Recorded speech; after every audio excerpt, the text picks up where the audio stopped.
of all, thanks to Maria for the invitation and to see you all here. We thought, rather than trying to give a cut and dry presentation, we should just have a bit of a dialogue about a project we were involved in some time ago, or I was involved in some time ago, and ask each other a couple of questions about it, get some straightforward answers, but hopefully engage you all to some extent in the conversation. And it's pleasing to see you all here. It's pleasing to also see a few people, picking out a few faces at the back of the room who were involved also in the Navigator in a variety of different ways, and all of those contributions are welcome. I think our purpose is really to have a bit of a conversation really about what that project was like, what the impact was, and what I think we've learned from not a project, from a service. Important to kind of start on that. So Martin, do you want to, I think we said you would start off by giving us a bit of context to what Navigator is and was and what it was there to try and achieve. Yeah, absolutely. So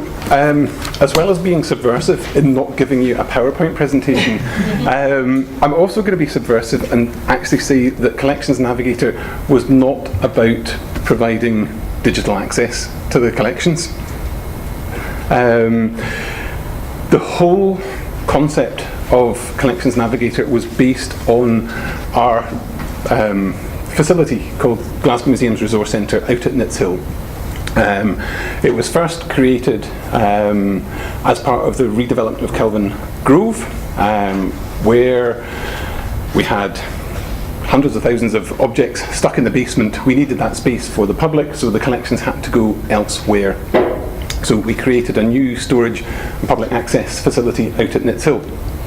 And part of the offer with that project was that anybody could see anything in the collection. All they needed to do was ask and we'd bring it out for them. And we'd special room and everything set up. The trouble was that nobody knew what we had. They didn't know what to ask for. And the number of people that we got coming to look at the collection specifically, apart from going on guided tours and so on, was really only half a dozen. It really didn't work as a concept at that stage because, as I say, people had no idea what we had beyond, we've got a Van Gogh and an elephant and whatever. It wasn't clear at all what the offer was at Nits Hill. Can I ask a wee question then? Just put some numbers on that. So yeah. What was the size of the collection and how much at Nits Hill and how much also on display elsewhere? Globally we have 1.4 million objects, which across the entire museum estate we have several museums. We have about 2% of that on display at any one time. So initially the collection coming out of Kelvin Grove was something like 200,000 objects. We still had lots of other stores elsewhere across the city at that stage. But then, when we developed the Riverside Museum, a lot of the stores were in Kelvin Hall, ironically, stuck behind closed doors in Kelvin Hall, crammed into the old gents' toilets and literally in cupboards under the stairs. And part of the Riverside project was moving that collection also out to Nits Hill. So there was a phase 2 of the project which more than doubled the space out at Nits Hill, and so now we have something like 1 million objects out at Nits Hill. And a key part of that project was to realise this ambition that people could ask to see anything.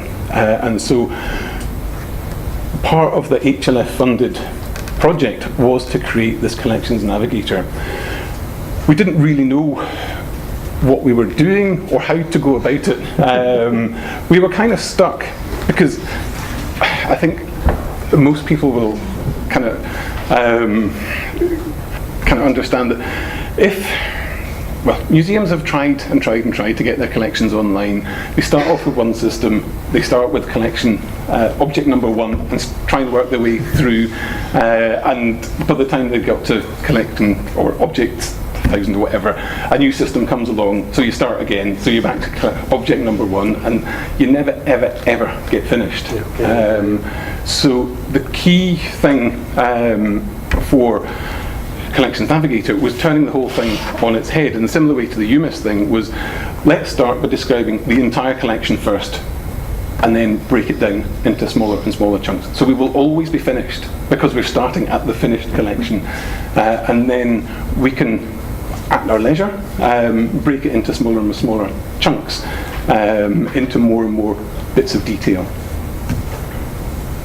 So that was part of the concept, anyway. That's the concept. Well, I mean, maybe I should take on a little bit from there then, Martin, just to say kind of how it progressed. So let's start with that idea then. So we have an HLF funded project. That's going to be important in a moment for what I'm going to say. And actually, it's not about online access. It's not about online access. It's about actual physical access to the collection.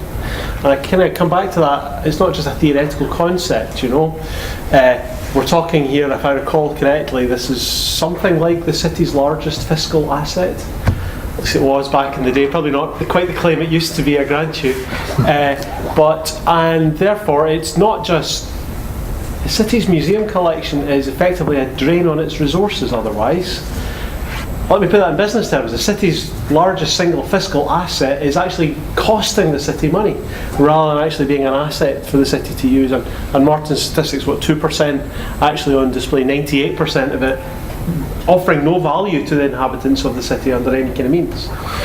So I joined the museums in 2006. I joined actually, I thought I had made an escape. I thought I had escaped from IT and was going to find my way back into history and archaeology. I was research manager for history at Glasgow Museums. Although I came from a background in IT, I came from a shadowy little organisation called the Archaeology Data Service, which had done really an awful lot of work around portals, around collection description, around cross-searching, around some of the things that have already been mentioned. So we sat down with a plan, and let me say again, the plan was pretty much written for us in the context of the HLF bid. Okay, and maybe a little as described in the UMIS example, we found ourselves in a position where the plan was written probably around 2003, 2004 for a project which was approved and then moved on to delivery or development stage around 2006 for completion. I think in the end 2009 was the launch date. So you're already looking in terms of IT infrastructure or development processes 6 or 7 years for a project which already looks a bit dated almost by the time it finishes. And that's okay, that's built in. That sort of review and enhancement is normally built into IT projects. But let me observe a couple of points along the way. So the Navigator was a subset of the GMRC2 project, and the GMRC2 project was a subset of the Riverside project. So there was a big infrastructure of projects going on here, and others have sat around the table up in the room on the GMRC2 and the Riverside project. Let me observe that the Riverside project, a big, massive, significant capital project, had really significant oversight, views into it by the Heritage Lottery Fund, by other stakeholders in the community, and there was an subject specialist IT advisor for that project whose job it was to provide the kind of moderation, the check, the advice around the delivery of IT infrastructure for this project. And there's nothing not meant in any way as a criticism of the people involved, but we had on this occasion, we had effectively a designer who was highly expert in audiovisual display on the museum gallery floor, trying to provide this advice, which is actually about IT infrastructure and about online information retrieval and management. And so the advice around that was difficult, or the guidance from HLF was very difficult to get. And the consequence, I think, is that the project was pretty much fixed as the proposal, as written in 2004, thereabouts. Let me add another layer, because we also had some very useful, in the original designs, we had some very useful, I can't even remember the names now, there were panels of all sorts of shapes and sizes, panels for teachers, panels for, John, you're nodding, were you involved in these panels? I remember there was a sort of special needs panel, and I can't remember what they all were, teenagers and various other groups. Important there, these are important demographics, and there were reasons why the Riverside Museum was trying to appeal to those market segments, and there was very thoughtfully and very well done. There's a woman called Sam Groves, who I seem to remember led a lot of that consultation. And we were provisioned to use that same set of panels for advice around what the IT and the information management needs were for the Navigator. And I can't think of a less appropriate match, really, in terms of what their needs and expectations were about advising what might happen on a gallery floor, trying to advise what internet access might be like for a museum collection that they knew very little about. In fact, the museums itself, in many senses, knew little about. So there was issues there for me that meant that the project we were pretty much trapped within a design specification that was fixed for us.